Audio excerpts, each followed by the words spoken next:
Kpone clean. I can one by your woman, I fear. When you were touching him, mammy, Mujin, and him, mammy, Nakan, Kebina. No, Yeme, Ebo Modena Mebua, Yeme Kumana. Okay, Kpone clean. But I've been one you was some mammy, fain, Ache Fale, ne Kadiamankeni, Ajenekanu to Monenchi. Kadiamankana, Jenekanu to Monenchi. Well, yeah, Benin man be think I'm a war enemy. Edaka won't feel on my Hachi. Nigga, we are Yeme, Baba, Jimmy, Baba, Wapon, Omoone, Afine, Omo, a basket found. I can go your name. Poje, be a Jimmo de Bar.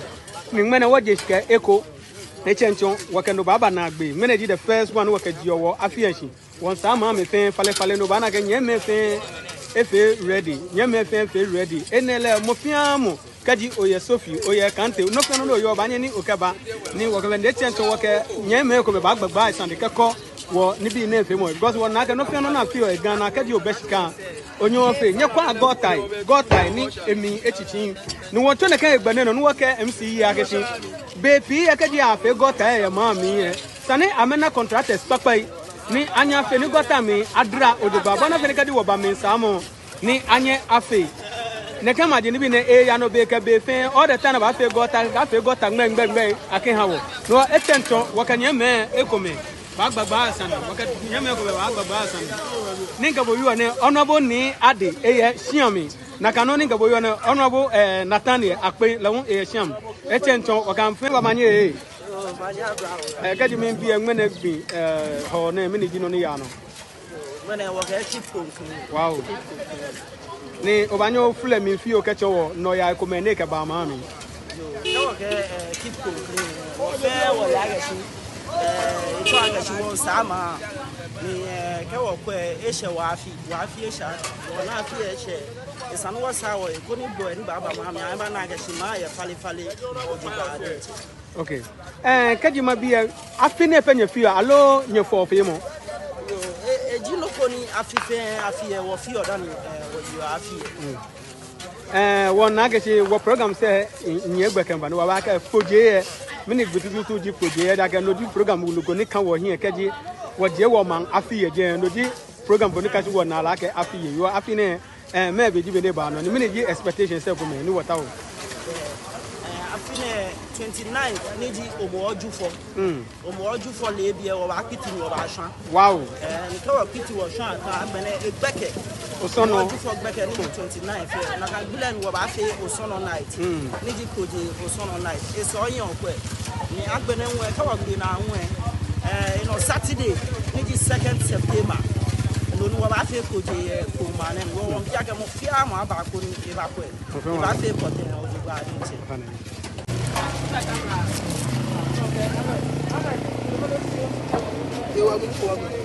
I'm going to be your mommy. Open a walk, Ben of Yao. When I want some, get you good into a and make things in the summer. When it's in my care, simple, creative. Yeah, simple creative. Yeah, that is.若be a minute no, I didn't know a Kababa mom. Yeah, well, mommy, Samoa. When Spanish control like a Kpone, buy you one.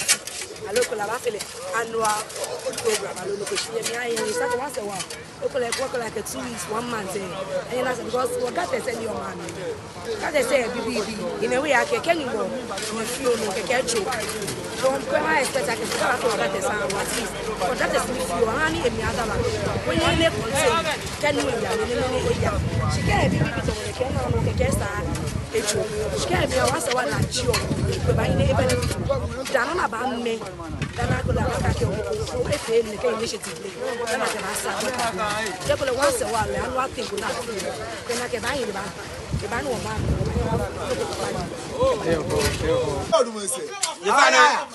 why you want if I want to go my beef, one Kpone clean, minute. Kpone clean the domestic from Homowo. Nibio communities and warfare, many Germans say. Maybe fair, I can't buy mammy. I mean, I get mammy if he can qualify. She, if you are okay. No tomorrow, not tomorrow, Jay, make a menu and Wapa or Majachame, or MC, can be a fire. Nutumo mene, a Jinutumokoni,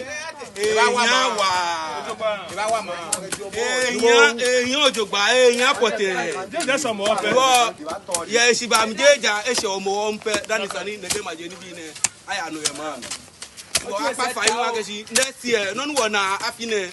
Next year, what can I know go to Monaco? Because any work keep on clean.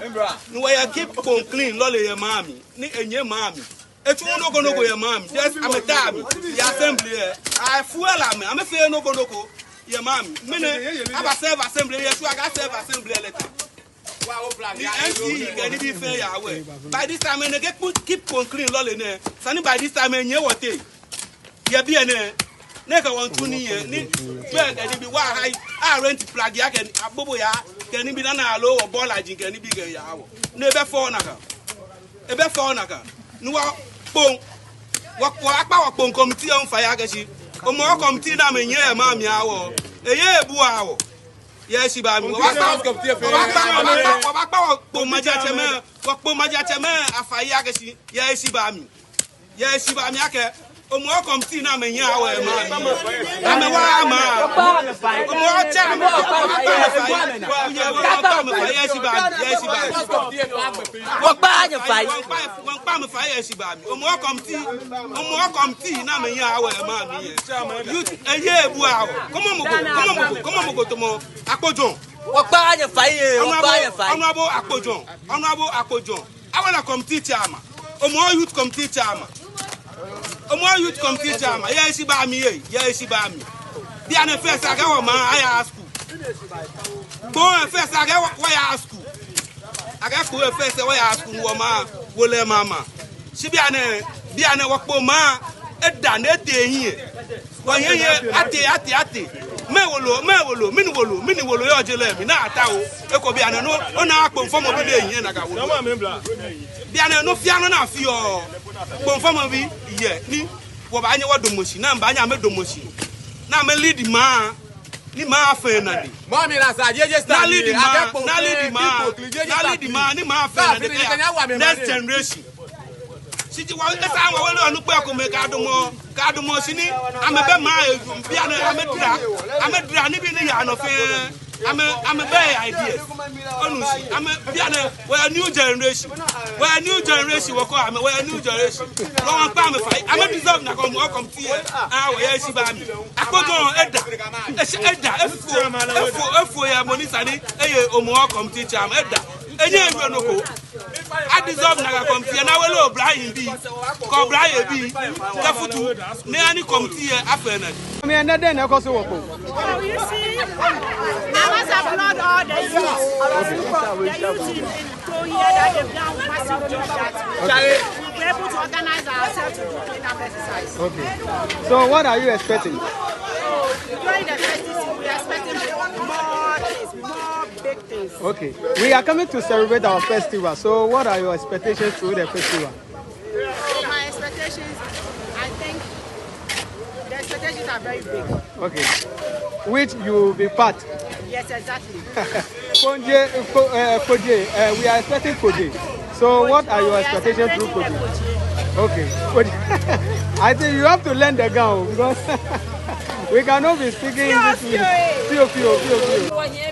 Me kaji ma bi e nye pe ji me nye sa ma mi alo asa ya e ko me hu o fine what did I want me baba o me ko me ti ala ta me ko me te joshi me ko me ko police station won wo ko bi e lo sa fe bo na fe ni wo ma mi afi fa kaji mi bi no me de nye to ni ne ka sa ma o wo you to ni wo ka sa ma mi e di bo na fe ke ni wo ma mi afi fa le de mi wa fi akono e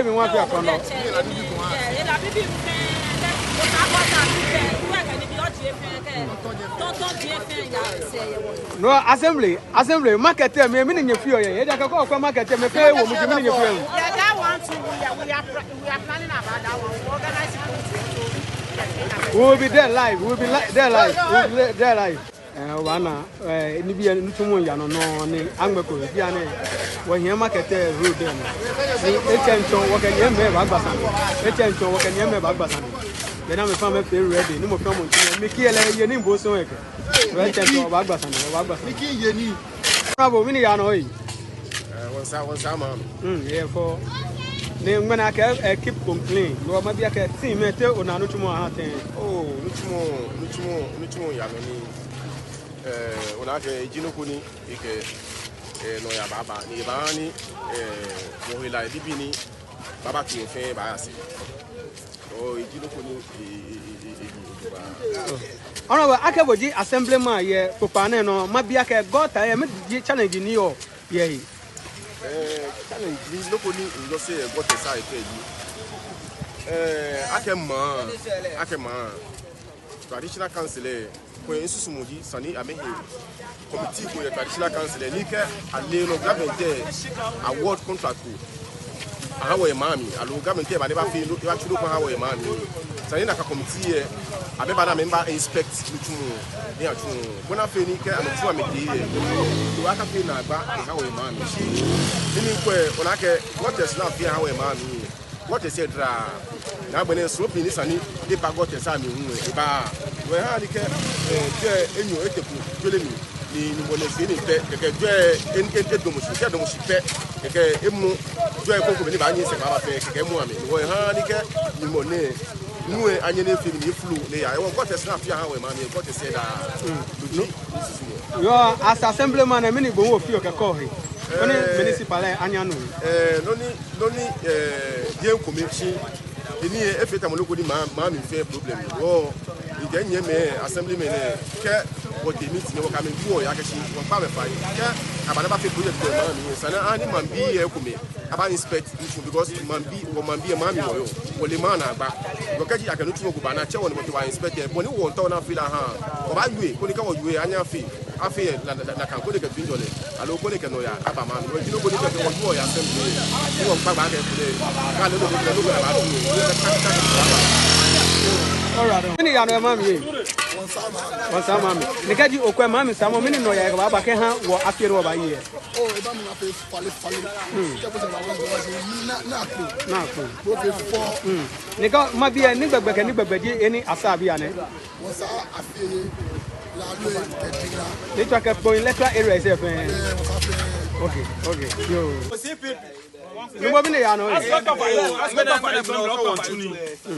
ni woke sama woke prefer ke ha mene Homowo ni wo ba yi okay eji mene activity ko ni e ba stay hotel edition ne okay be tie you ake keep on clean many wo yellow mene bi ne woke want to ni sama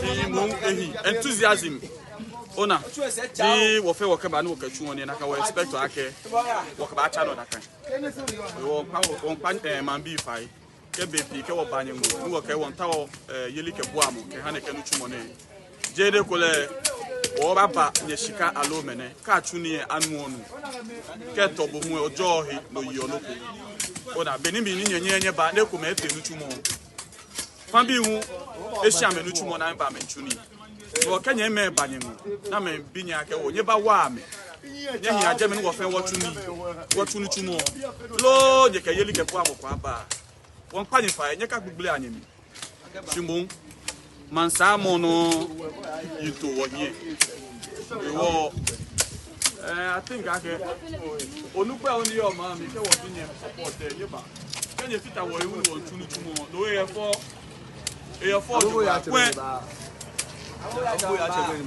ona kweke assembly on ba wawo ke chodi na ile ya ke chodi huye ko wawo abugo ya ekobe do pa ni oh fire do won fire fire e ba fita wo do ke tu anu tumo ye chado mani aba yo kadi mabia municipal assembly egbedina anu tumo ne ni mabia ke shin am so am kam ne e wo ne ke ni fe mo ne nshilo okay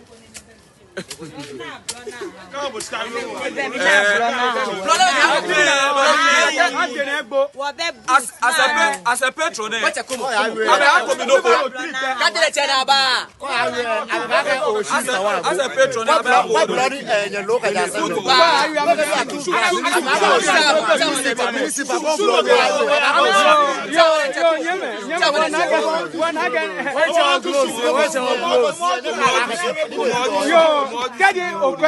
Greater Accra regional director. If you any be come make a corner, come at your fale niji and record it. Ne a came of a massa a kuchum. One liak and the canutum monella, MCE energy, Doctor Samba Monqueva, was Chicago, Awashi. Yes, you are going one.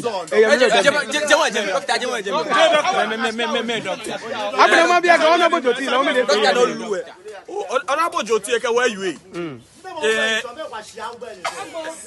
Ekawa you they come after she knew you on a Wallaka and Yabano Balu Ebashe other side because what you love me La Louis B.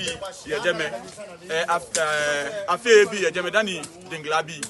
Ke Eshe Afelo La Louis Wale. She Dinglam Wale Ebasha could be. She and Wally Aka Bafitaway. No, I walk Omono by what are some of the expectations in Ibo Pagbe? Oh, okay. No, the one Jay. As me being patron here, keep on clean. We know patron Jimmy Yapoji. No, okay. Keep on clean agency. One sa kuchwe. One ba fe na kuchwe mi ba che. Ke ha poji e denche. Ni ka boeba. Man se bi ba blo fo me ni ba na ba kwa poji ke Homowo denche. Kan ba me na ke yes. Ona ma okay ngopo shimbon jeme chojoba the war afterwards when we bike first no ba ya Joshik Alata program sepi see ono anoma for no kuku ahabo baby na no ko ni na la gisinye guys and your host of program here mami an kwale bem e da no one you na kakeji nye kan to sponsorship nye na shi beni mi ni about the program na ba abu ahe na ba na ke na chief executive ke mama agbogba gadia na MP ke eblo nya tale gadia je ga sika kwa mewu ha anye dan nye ha ma egbe obe pie ona enye mi ke aha popo de akeke awu ka gbe lorun be pie ke ame ha popo de nche e fo wake I'm a present. Okay, Anunyamko, ba apia, luchumo. Nini ye for work escafio. You wanna me ba me tell you ba fit ni ba. And we want to Kpone no. Do waka ka ma ke. Be pia kan batashi amena monini ye yo. Be pia kan batashi amena aka program e for. Ameke sha, wale aka ameke sha. Aka shi yes ko ba me ma mi you tell fi oneke, you tell fi oneke. No be abonef ka shape ke wo ba ni won bi amewa moko e ameji ametri mi na amewa wo juba nele ake mene tamanuta amefe ame Homowo ko te jeme company New York bo ete a sponsor me they are for the nche she ko obakbo you won fe won you won to one more e wa hawo no okay come teacher ma ke for youth for Homowo association attack okay won to na dissolve na ka le gaji o to na dissolve no me tutu no ta na dissolve won to na ji akojo e je okay makoma wonu akojo makoma wonu ke asafu ati ape makoma wonu ofana muneke mene ya no yi Dans on a dans machine. Mene ki waka keep clean. Third edition. Ejibejano to ko ni work e ba ma. Aga afifa fi ka ba ya fi. Wo blind go blind time wo yo ma mi wo sha wo ya ko la lo wo tu wo e ke ma sha ke. Wo ba sa wo gbejigba e ke he ko be ni. Te ko le gbo ko ba ni jeme hin ne ba fi yan siswe mo ke ha ma. Wo to ba na wo le bi ne. No dino ni wo bu awo ina ni wo fi o. Yo, ne kaji ma bia mini no ya ko me ke ba ha ma. Oh, no ya ni e ke ba di lo popo ju age. Cleanliness is godliness. No, ke wo ye che ma ni wo fale e ku o la ke. Nwa wai tonton jiga ni bi no na ni. E reduce on akamaja ni bi e. Agbene nwe e ande ko be fe mo ba ma. Aja ge ko le mo ko do kele na ko yue mo da. Mene ke toni ne na fi o ne no. O ga mo ba na sinam. No e fi o to mo e ga nyemi su mo ke ko me fi mo ba ma. Yo Kaji wo ya no wo mbia ba bi akechi won na ke ehye Kpone afie ni programs ko me kama wo here yo ma bi akechi se wo isa mo ke anaka programs here. Oh, why some of the programs, activities, fairly or more weekend, beyond the weekend. No piano, yellow juba. No, what man be, man say, be more fiam, the Ghana be fair, Jagash. I feel Boame expecting no Kobika. I feel Omona, you're Kpone Feno, Bombafe, the biggest headline. You won't care more fiam, Magash, or not work down. Walk over. Yo, Kaji, Madu na Beno, one nugget in the country money. For municipal chief executive first, and here him you ba be ake MP seke assemblyman seke chief executive am here mi lo nagangbe jano to what to nagangbe here ke be jano to e wodi le share oluka akoma wodi le share ekomi wo mo ke wo ye liko o wa gashi beni wo bua wo na ke wo na kule ke wo ifale wo yo wo ya gashi wo safi nie woni le ba share mo fiam oni wo expect wa mo ke yeli ke bua mo ni wo expect o fe baba yo orado yo number minute no wo na ngene gbene mene gbene le wo kwa ga shi wo ken sama ni mi bia ke ma efen na salu o ma efen je bi ene pe quotation na gbe la lu egbe quotation junction ke ya police station pe shanga egbe fe ya sa e ya no ni kaji mi bi no me tutu sama